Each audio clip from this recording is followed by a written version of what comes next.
All right, quick question for you. What's the most important thing a flight attendant carries on a plane? You might think it's their sharp uniform, that friendly smile, maybe even the beverage cart, right? But what if I told you their most crucial tool is something you've probably never even laid eyes on? Yeah, I'm talking about the Flight Attendant Manual, or the FAM for short. You can think of it as the secret playbook for the entire crew. It literally governs every single moment of your flight, from the minute you step on to the minute you step off. So, in this explainer, we're going to pull back the curtain on this rulebook. We're going to get into what it is, who uses it, and most importantly, how all these rules create this invisible net of safety that's wrapped around you at 35,000 feet. Okay, so first things first, what exactly is this manual? Well, it's not just some company guidebook with suggestions. Nope. This is a legally required document mandated by aviation authorities like Transport Canada. It lays out everything, every safety policy, every emergency procedure, and get this, every single flight attendant has to have their latest updated copy with them on every single flight. No exceptions. And I'm not kidding when I say it's legally mandated. This whole manual is built on a super dense framework of rules called the Canadian Aviation Regulations. So again, these aren't just good ideas or company suggestions. This stuff is the law. So what kind of rules are we talking about here? Well, basically everything. The right way to stow your carry-on? That's in there. The exact words they use in the safety briefing you've heard a million times? That's in there too. Even something super complex, like the step-by-step procedure for fueling the plane while you're sitting right on it. Yep, all spelled out in the manual. Which, of course, brings us to the people who have to live and breathe by this book every single day, the cabin crew. And you'll see that this manual doesn't just define their job, it shapes a huge part of their lifestyle. The level of discipline it demands is, honestly, pretty surprising. You see, on any flight, there's a really clear chain of command. You've got the purser, who's basically the head flight attendant for that flight. They report directly to the captain, and they're in charge of the rest of the cabin crew. And then the other flight attendants? They report to the purser. It's all set up so that if anything happens, especially in an emergency, everyone knows who's in charge, and communication is super fast and coordinated. And just becoming a flight attendant is no joke. We're talking about really intense training and then having to pass these demanding exams with at least an 85%. But it doesn't even stop there. They have to go back and get requalified every single year, just to make sure all that critical safety knowledge is fresh in their minds. And like I said, these rules follow them home. They have to be ready to go at a moment's notice. For instance, the manual is crystal clear. No alcohol within 12 hours of reporting for duty, period. Or how about this one? To make sure they're physically at their peak for flying at high altitudes, they can't donate blood for 72 hours before a flight. And this might be the wildest one. They have to wait a full 24 hours after scuba diving before they can fly. Why? To avoid decompression sickness, the bends, which is a very real risk when you go from deep sea pressure to cabin pressure. Okay, so now let's talk about what happens before you even get to the gate.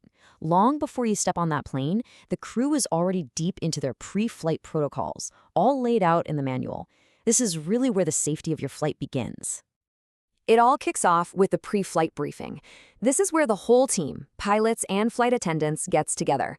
They go over everything, the weather, if there's going to be turbulence, they'll review emergency procedures, and even talk about any equipment on the plane that might be out of service.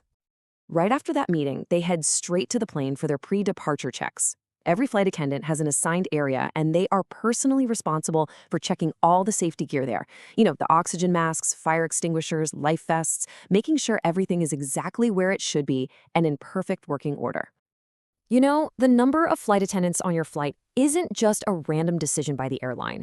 It is strictly regulated by law. For this particular aircraft, the rules say you need at least 3 crew members for up to 132 passengers. And there's a reason for that specific ratio. It's all calculated to make sure there are enough trained people to handle an emergency evacuation. All right, let's get to the part of the flight you know best, boarding the plane and finding your seat. You might not realize it, but there are tons of procedures dictated by the manual happening all around you, and every single one has the same goal, keeping you safe. Ever been on a plane while it's refueling at the gate? It seems so normal, right? But behind the scenes, that's considered a high-risk situation with a ton of super strict rules. A pilot has to be on the flight deck, the fasten seatbelt sign is turned off, that's a specific signal to the crew, and flight attendants are positioned right at certain exits, ready to get everyone off that plane in a split second if something goes wrong. And hey, what about snagging that sweet exit row seat with all the legroom? Well, that legroom comes with a huge responsibility. The manual is very, very clear on this. You have to be at least 12 years old, and you have to be willing and physically able to open that heavy exit door in an emergency. It's a serious job. The manual also gets into incredible detail for all kinds of passenger situations. If someone has a severe nut allergy, the crew creates a buffer zone around them. There are really strict rules for kids flying alone. They even specify the exact number of pets allowed in the cabin per flight. Just about every scenario you can think of, it's been planned for. So once you're up at cruising altitude and the seatbelt sign dings off, it's easy to think the crew's main job is just to bring you drinks and snacks. But their safety duties are far from over. In fact, they're always on, following specific procedures for this part of the flight too. One of the absolute most important safety protocols is something called the sterile flight deck.